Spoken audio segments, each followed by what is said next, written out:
This afternoon, we have breaking news coming to us now from the Spokane County Courthouse. Thanks for being with us this afternoon. I'm Melissa Luck. The jury has reached its decision in the civil commitment trial of Kevin Coe. You're looking live right now at the Spokane County Courthouse. This is Judge Kathleen O'Connor's courtroom, and you can see there Kevin Coe has just entered the courtroom to hear the decision. Now, we just want to bring you up to speed on the background of this case. Of course, Kevin Coe is the man long considered to be the South Hill rapist who terrorized women in Spokane in the late 70s and early 1980s. He served 25 years in prison, ultimately was convicted of just one of those rapes, and served that 25 years at the state penitentiary in Walla Walla. Now, the state is saying that Kevin Coe cannot stop himself from attacking women if he is set free. That's why they have begun the civil commitment process. Again, you're looking live at the courtroom right now. We're waiting for the jury to file in to read their decision.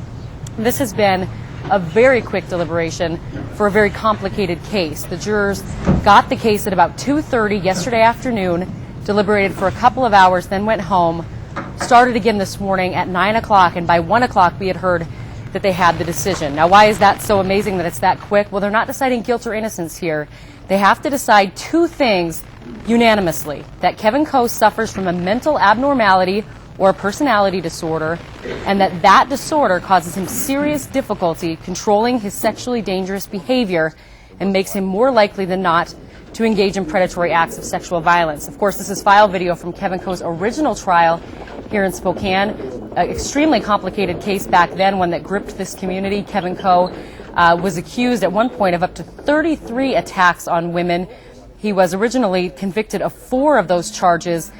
His case went twice to the state Supreme Court, and in the end, only one conviction stood: the rape of a woman named Julie Harmia, who had just moved into Spokane. She has been a very outspoken victim through all of this. She testified in this trial about just the fear that Kevin Coe caused her throughout her life, and that she could not imagine what her life would be like if he was released from prison. That there, you're seeing the file video of Kevin Coe's mother, Ruth, who was convicted of charges of her own for hiring someone, what she thought was hiring someone to kill the judge and the prosecutor in that case.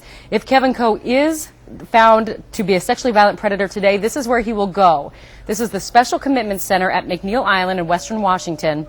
This is a DSHS facility that's been set up for these sexually violent predators. They get treatment there. It is not a prison. It is a treatment facility.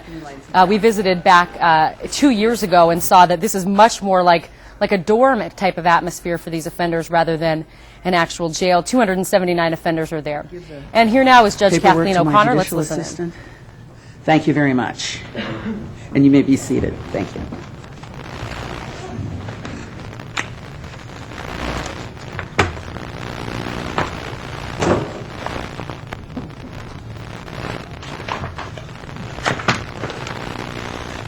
In the matter of the detention of Kevin Coe, respondent, we, the jury, answer the question submitted by the court as follows.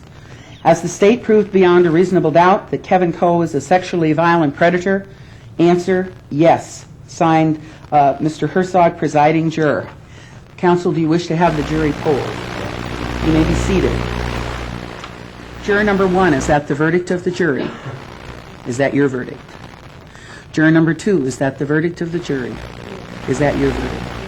Juror number 3, is that the verdict of the jury? Standard procedure now. They are polling the jury, but as you just heard, the jury has decided that Kevin Coe is a sexually violent predator. That means he will be committed indefinitely to the Special Commitment Center at McNeil Island.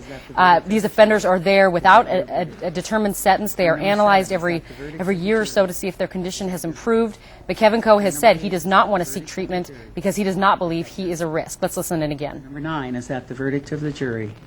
Is that your verdict? Juror number 10, is that the verdict of the jury? Is that your verdict?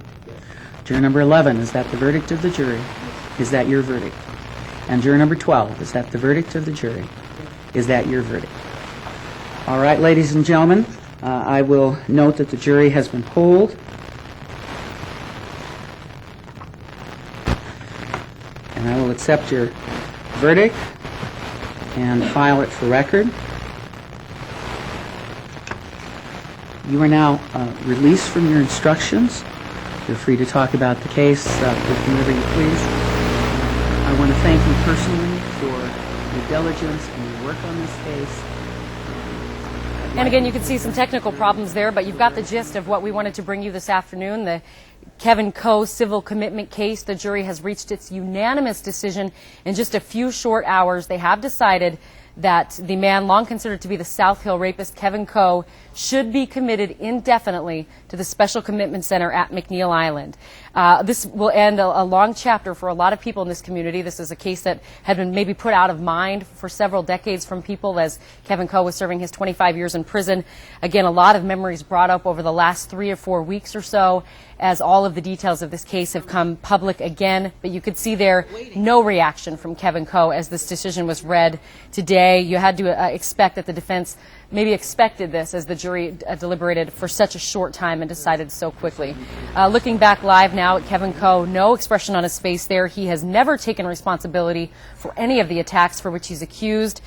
He has said during the trial he has zero chance of reoffending, would not seek any treatment if he's released. During his time in prison, he has not sought any treatment for sex offenses at all, and that's part of the reason that the state thought he was a good candidate for civil commitment.